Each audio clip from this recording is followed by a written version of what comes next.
These recipes are perfect for this time of year.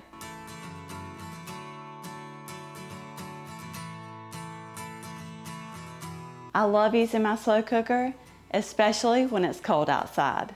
Hey y'all, I'm Valerie and welcome to my kitchen. In today's video, I'm sharing 2 of the easiest crockpot soup recipes. And let me tell you, they are delicious. This video is also part of a crockpot collab hosted by Sammi over at Managing the Maze and Tamara over at Southern Wife Everyday Life. I love them both and their channels are very similar to mine. I'll have both of their channels linked below along with a playlist full of crockpot recipes. So when you're done with this video, be sure to go check out the rest. I know there's gonna be some really great recipes. Okay y'all, let's get started on these crockpot soups. You gotta try this loaded potato soup. It's a family favorite and it's super easy to make. To my crockpot, I'm adding a 32-ounce bag of frozen hash browns. I'm using the diced, but you could also use shredded, or you can even use the kind with peppers and onions in it. I'm adding a can of cream of chicken soup. You're also going to add an 8-ounce block of softened cream cheese. And of course, mine was not softened, so I did have to put that in the microwave for just a few seconds.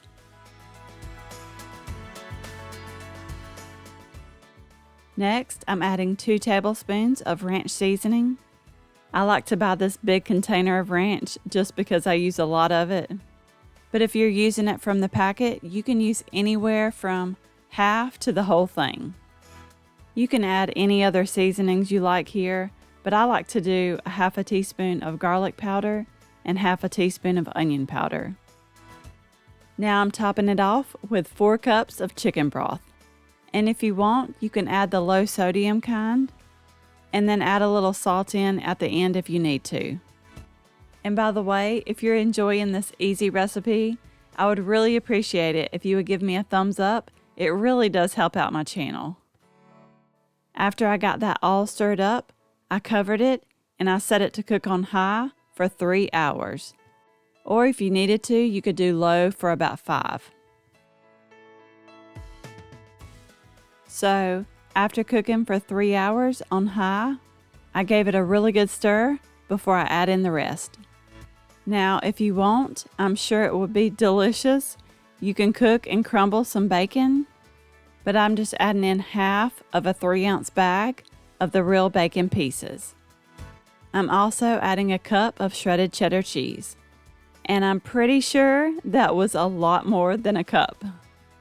And if you wanted, you could leave the cheese totally out of this and it would still be delicious, but I like my potato soup extra cheesy. I stirred it and then covered it back up and let it continue to cook on low for about 10 or 15 more minutes, just until that cheese was completely melted. Then you're going to give it all a really good stir, and then this soup is ready to serve. By the way, if you're new, I would love to have you here. I post easy recipes like this all the time, so if that's something you're interested in, I would love it if you would hit that subscribe button. That way you don't miss out on any of my future videos. I like to top my soup with a little sour cream, shredded cheese, more bacon, and green onions. This is my go-to potato soup recipe. It's easy to make and my whole family loves it. This was my first time trying this creamy chicken taco soup. To my crock pot, I added about 1.5 pounds of boneless chicken, along with 1 can of pinto beans, drained and rinsed. I think I said that backwards. You rinse them and then drain them. You're also going to add 1 can of chili beans, and those I did not drain. Next, I'm adding 1 can, a 10-ounce can of red enchilada sauce. 1 can of Rotel, and I didn't drain that. The recipe called for 1.5 cups of frozen corn, but I thought the southwestern corn would be really good in this, so I added that in, and that was not drained. And for the seasonings, I added 1 packet of taco seasoning. I suggest using the low sodium one if you can find it. I also added 1 packet of ranch seasoning and 1 packet of fajita seasoning. Okay, I tried something a little new here.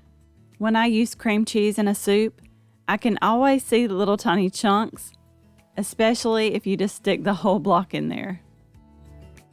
So someone had suggested to mix the cream cheese with a little broth and just blend it up with a hand mixer, so that's what I did. The recipe called for 8 ounces of cream cheese and 2.5 cups of chicken broth. And I just added a splash of that broth to the cream cheese, but it looked like it got it pretty creamy there. So I went ahead and added that in, along with the rest of that chicken broth. And I did use low sodium broth. Now you're going to cover it and set it to cook on low for 6 hours, or just however long it takes for that chicken to cook through. Okay, I thought for a second that everything was good until I started to stir it, but I just kept on going here. You can see how it's just not mixing in there.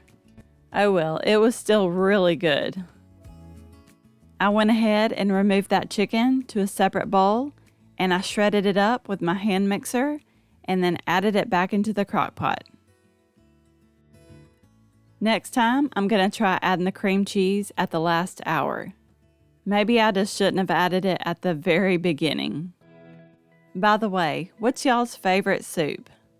I want to try something I've never had before, and someone mentioned bean soup the other day, and I'm excited to try that one. I gotta find a good bean soup recipe though. Okay, back to the recipe.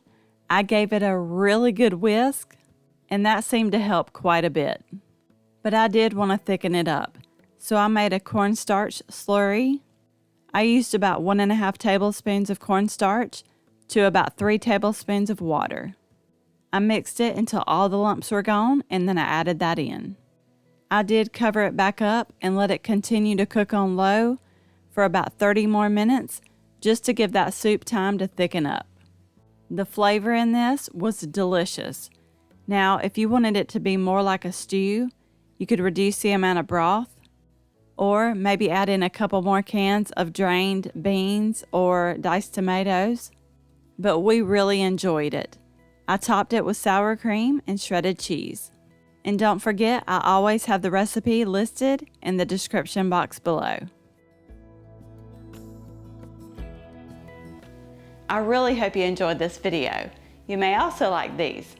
Don't forget to subscribe down below for more easy recipes, and I will see you in the next one.